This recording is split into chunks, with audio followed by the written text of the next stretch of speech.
It's time now for our daily fact-checking programme, Truth or Fake. I'm joined for that by Vedika Bahl. Welcome to the programme, Vedika. Now, you're going to be debunking some claims that President Volodymyr Zelensky has bought another house. This time it's a former villa owned by a Nazi in Germany. Tell us a bit more about these claims.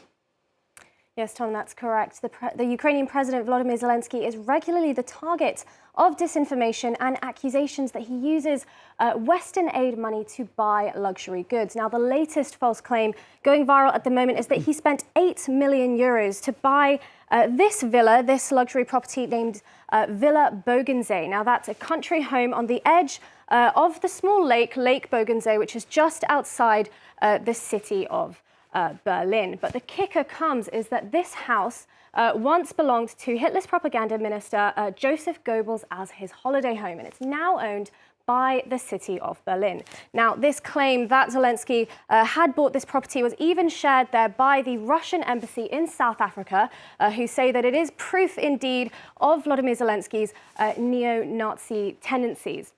Again, a claim that Moscow has been perpetuating since its invasion of Ukraine, that Ukraine is indeed a Nazi state. But that's what we're looking at today, Tom. Yeah, amazing. 100,000 people viewed that tweet, and not even a very nice looking house, I'm afraid to say. Now, Vedika, do you know where these false claims actually originated from?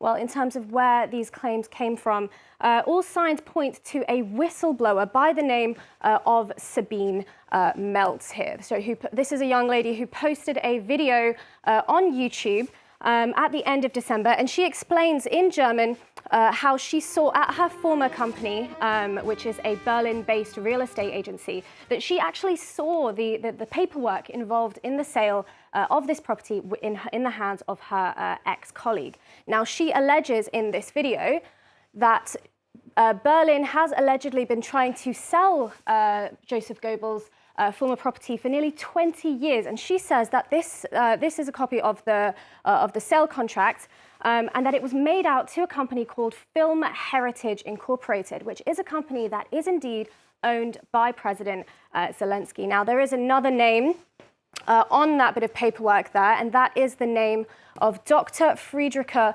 Schulenberg, who was allegedly the notary involved in this alleged sale. However, signs that this story is indeed fabricated is the persona of Sabine Meltz herself. Now, the person of Sabine Meltz doesn't have much of an online presence. This was the only corresponding social media account that I could find with that name on X. And whilst, yes, all of the recent tweets are indeed in German, they are all surrounding the topic of Ukraine.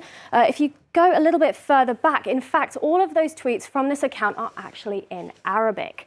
And a BBC study also found that the profile picture involved in this account is actually a photo belonging to someone else by the name here of Alyssa Gabson. So yes, these are all very dubious signs, Tom, that something is a little bit amiss there. Okay, so a sort of doubtful looking profile for Sabina, and that sale document, that the deeds, I suppose, slightly fishy as well? Yes, indeed, absolutely. The real estate company additionally also confirmed that no one of this name, Sabine Meltz, has ever worked for them at the real estate agency. And in fact, they say that the property is not even for sale by the city of Berlin. As well as that, the name of the notary that we saw named on that document, Dr. Friederike there, now she also confirmed that she hasn't actually worked as a notary either for over 10 years now. She says she's over 70 years old, and that's the age limit put on this profession by Germany. That's as far as you can work in that profession. So she says she hasn't worked as a notary for nearly a decade now. And according to her, this document is extremely clumsily made. So overall, Tom, this is just another example of pro-Russian propaganda targeting President Zelensky's financial assets, but also reiterating Moscow's narrative there of Nazism within Ukraine. So we can indeed mark this claim as false. Yeah, even from here, might be the screen, but some of that looks like a bit of a copy-paste job, and not even straight. It's not lined up neatly, I wouldn't say. Thank you very much indeed. Vedika Bahl with today's edition of Truth or Fake. Thank you very much indeed.